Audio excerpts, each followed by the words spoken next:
first day of first grade. We all remember that day. New sights, new sounds, even new smells. Yes, we all know every school has a smell. And then you get to meet your teacher, the one you're going to spend the next 9 months with. I met mine, Mrs. Hill. Nothing remarkable about Mrs. Hill. She could have been anyone's grandmother. Except Mrs. Hill had a phrase that she would say those first few days of school, and I didn't understand it.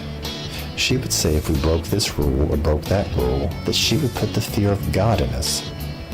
Remember, this was a long time ago. So during those first few weeks of school, we did what most first graders do. We would read, we would count. Some kid would get sick on the playground. And so one day Mrs. Hill had to go down to the office and leave the room.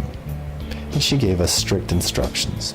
Do your work and be quiet, or I will put the fear of God in you. There was that phrase again. So while Mrs. Hill was gone, 2 young boys decided they would throw a tennis ball around the classroom. Well, one of the young gentlemen, Tim we will call him, missed his mark, and he hit Mrs. Hill's lamp that sat on her desk and shattered it into multiple pieces. Well, Mrs. Hill returned from her trip to the office. She put 1 and 1 together with the help of the students and figured out Tim was about to get the fear of God put in him. And so as she proceeded to bring him in front of the classroom, she wore him out. My eyes became as big as saucers. I then understood the term, put the fear of God in you, and realized that God was not a man.